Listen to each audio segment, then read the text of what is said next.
और आगे बढ़ेंगे जहां रीवा जिले के मऊगंज तहसील अंतर्गत गडरा गांव से एक दिल दहला देने वाली खबर सामने आई।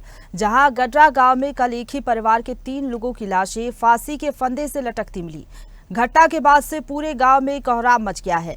परिजन लगातार रो रो कर बेहाल है। आरोप लगा रहे हैं कि ये आत्महत्या नहीं बल्कि सुनियोजित हत्या है। परिजनों ने शव का अंतिम संस्कार करने से इनकार कर दिया और सीबीआई जांच की मांग पर अड़े हुए हैं। इसी मांग को लेकर कांग्रेस के पूर्व विधायक सुखेंद्र सिंह बन्ना के द्वारा प्रदर्शन की तैयारियां भी शुरू कर दी गई हैं और गडरा गांव पहुंच चुकी हैं, जिसे देखते हुए गांव में भारी पुलिस बल की तैनाती की गई है।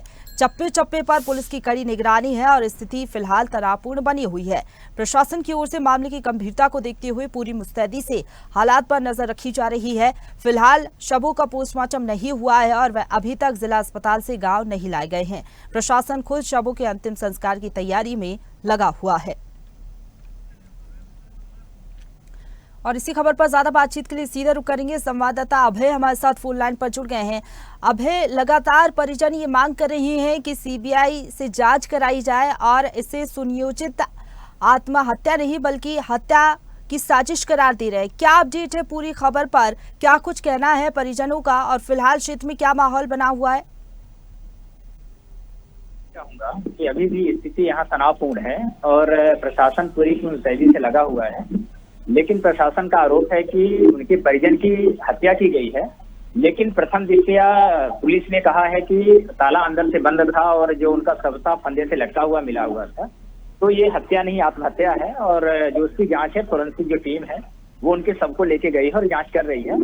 फिलहाल अभी स्थिति नियंत्रण में है और प्रशासन पूरी तैनाती से लगा हुआ है और उसका पोस्टमार्टम भी हो चुका है। सब लाने की तैयारी में प्रशासन जुटा हुआ है और अंतिम संस्कार की तैयारी में जुटा हुआ है।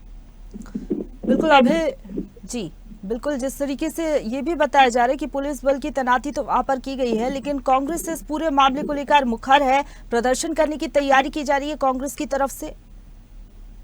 इस मामले को अभी 15 मार्च को जो गडरा कांड हुआ था जिसमें 2 लोगों की नृशंस हत्या कर दी गई थी, उससे जोड़ा जा रहा है और पूर्व विधायक सुखेंद्र सिंह बन्ना के द्वारा इसमें सीबीआई जांच की मांग की जा रही है और परिजनों के द्वारा भी कहा जा रहा है कि इसमें सीबीआई जांच हो तो तभी स्पष्ट हो सकेगा कि ये हत्या है कि आत्महत्या है। और इसको लेकर अभी कल राज्य मंत्री बीजेपी की राधा सिंह भी आई थी, उनसे भी परिजनों ने मांग की थी इसमें निष्पक्ष जांच होनी चाहिए ताकि परिजनों को न्याय मिल सके। लेकिन जो अभी गडरा कांड हुआ था 15 मार्च को, उसके बाद से पूरे क्षेत्र में तनाव की स्थिति बनी हुई थी और उसको देखते हुए प्रशासन पूरी मुस्तैदी से लगा हुआ है और चप्पे चप्पे पर प्रशासन की नजर है। और जो पूर्व विधायक हैं वो अभी मौके पर मौजूद हैं और आ चुके हैं। वो लगे हुए हैं कि किसी भी तरीके से प्रशासन सीबीआई जांच की जो मांग है वो मान ले तो हम जो आंदोलन करने वाले हैं उसको रोक सकते हैं। लेकिन परिजन किसी भी परिस्थिति में अंतिम संस्कार करने को तैयार नहीं है। बिल्कुल, ऐसे में स्थिति बिगड़ सकती है। कब तक शवों को लाया जाएगा गांव में, क्या अपडेट है इसको लेकर? 1 घंटे के अंदर शव आने की उम्मीद है। 1 घंटे में शव आ जाएगा और अभी स्थिति जो है तो नियंत्रण में है और जो पुलिस प्रशासन है, यहाँ कलेक्टर और एसपी हैं, वो पूर्व विधायक को समझाने का प्रयास कर रहे हैं कि यह प्रशासनिक मामला है और इसे तूल न पकड़ाया जाए ताकि स्थिति को नियंत्रण में रखा जाए और लॉ और ऑर्डर जो है यहाँ का न बिगड़ने पाए। और शायद पुलिस इसमें कामयाब भी होगी और कुछ ही समय में शव आएगा और उसका शायद ही अंतिम संस्कार के लिए परिजन मान सके।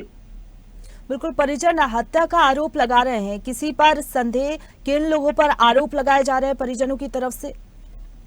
परिजनों के द्वारा जो भी पूर्व में हत्या हुई थी, यहाँ जो हिंसा हुई थी, उनके ब्राह्मण परिवारों पर हत्या के आरोप लगाए जा रहे हैं। उनके द्वारा कहा जा रहा है कि उनके द्वारा इनकी हत्या करा दी गई है, जिसमें 2 बच्चे और उनके पिता का सब बरामद हुआ है। लेकिन पुलिस इसे प्रथम दृष्टया आत्महत्या ही मान रही है और जो वहां से मौके से स्थितियां देखी गई हैं वो आत्महत्या की ही स्थितियां नजर आ रही है।